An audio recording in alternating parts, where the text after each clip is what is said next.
Hi guys. You know those super cute little downtown areas with quirky shops and cozy cafes and super cute, charming boutiques? Well, Wilmington's Cotton Exchange is all of that. And it's also said to be haunted. I mean, I haven't seen any paranormal activity myself, but at the same time, I am not about to tempt fate either. So I will be leaving before it gets dark. But here in downtown Wilmington, North Carolina, people come for the shops and they stay for the ghosts. So if you happen to be in the area, there is actually ghost tours 7 days a week that you can go on. But side note, I would keep an eye on your stuff because some things seem to mysteriously disappear only to reappear in the closed shops for the owner to find the next day. Is that intriguing? If it is, then stick around because I'm going to tell you all about the history of the exchange and its mysterious visitors.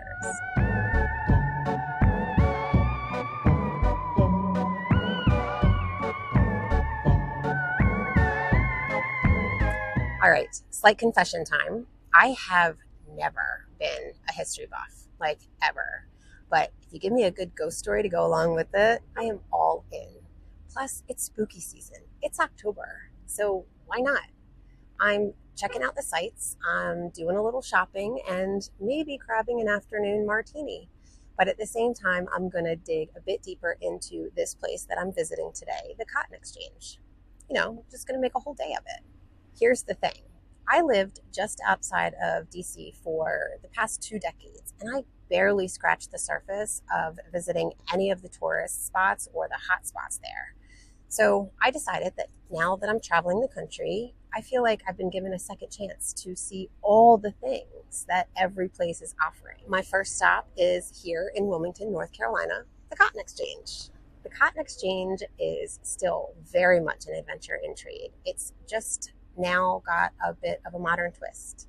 It is 8 beautifully restored buildings, all connected by brick walkways, open air courtyards, and these gigantic heart pine beams that kind of make you feel like you've time traveled straight back to Wilmington's 19th century Porties. There are currently 30 unique specialty shops and restaurants, each with its own vibe, and you can really feel the history in every single corner of these buildings. It's like shopping and getting a history lesson at the same time, minus the boring part. Back in 1975/76, the Cotton Exchange made a little history of its own. It was the first downtown complex in North Carolina to bring old buildings back to life. I mean, that's some serious preservation goals. One of the stars of the show is the Sprint Building, which has been around since pre-Civil War times. In 1884, it housed the Cape Fear Flour and Pearl Hominy Mill, which was the biggest of its kind in the South. Fast forward to 1919/1920, and Alexander Sprint and Sons gave it a huge makeover in a stunning neoclassic revival style to house their own cotton export business, which was booming at the time. They were shipping cotton to Europe, to England, to America. Basically, if there was a port, they were sending cotton there. The Sprint Building even had a front row view of all the cotton compresses on the river. It was quite literally the Cotton Exchange. Talk about some serious history in these walls, right? But here's the kicker. Downtown Wilmington in the early 70s, not exactly the bustling scene that you see today. It was really more like a ghost town, and not really the fun kind with actual ghosts. When the Atlantic Coastline Railroad left town in the 60s, businesses downtown started dropping like flies. But then the Bullock family came in, scooped up the Cotton Exchange, and breathed new life into it. And here's where things get interesting. They weren't the only ones coming back to life. Legend has it some other residents of the Cotton Exchange, ones of, say, the ghostly variety, decided to stick around too. Basically, during the day, it's your typical shopping experience. Grab some Irish food, gourmet soul food, pick up a fun souvenir, maybe snag a new pair of shoes. But when the sun sets, that's when things get weird. I'm going to kick things off with a classic ghost story. Back when Fire and Spice was located in the Exchange, which was from 1998 until about 2016, Before they moved to a larger location, the owner tells stories of how he kept seeing people in Victorian clothing, men in morning coats and women in long gowns, just kind of casually strolling by, like they were on their way to an 1800s gala. Every time he would do a double take, they were gone. Now, either Wilmington is throwing some serious retro theme parties, or these folks have been dead for a while and just didn't get the memo. I mean, talk about an all-nighter. Those folks really know how to party. Then we've got the sorrowful soldier. This guy's been spotted near Port City Pottery, standing in his dark blue uniform, gold braid and all, looking kind of like he just stepped out of a Civil War reenactment. But he's not just wandering around. Oh no, he's confused, and I mean genuinely baffled. One day, he pressed against someone's back, begging to share his sorrowful plight. What was bothering him, you ask? It wasn't the war or lost love. It was cell phones. Yep, he couldn't figure out why people could hear voices coming out of their little devices, but not him. It's like this poor guy is stuck in an eternal loop of trying to get reception in a dead zone. Now, if you're not creeped out even a little bit yet, let's talk about the little boy. The little boy that haunts the O'Brien building. I don't know about you guys, but anything Children of the Corn sounding freaks me out tremendously. Maybe it's because I'm a mom myself, or maybe because kids have a unique way of looking scary, especially when you take away their cell phones.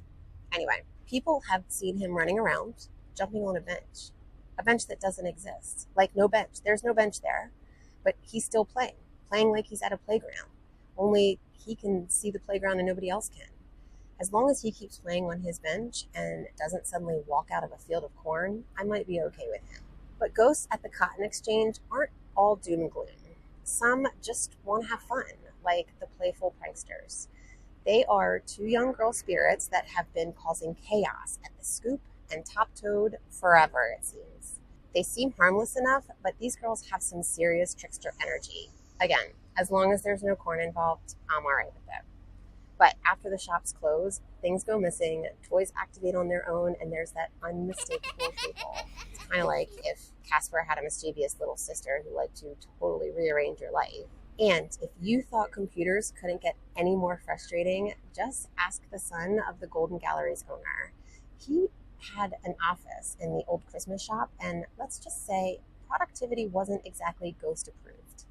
His computer basically kept freezing, like randomly, and shutting down, which we all know can be kind of standard operating procedures. But if that wasn't bad enough, toys in the shop would just start kind of doing their own thing. They'd light up, make noise, you name it, all without anyone around. I like to think the ghost was just trying to make sure he didn't spend too much time stuck inside his office all day. And honestly, same here. No office all day. But also, we can't forget the strange happenings over at Occasions, which is a paper shop, kind of like a Hallmark store, I guess. Back in 2012, the new owner would come in every morning to find cards scattered everywhere, on the floor, in the wrong spinners, on random shelves.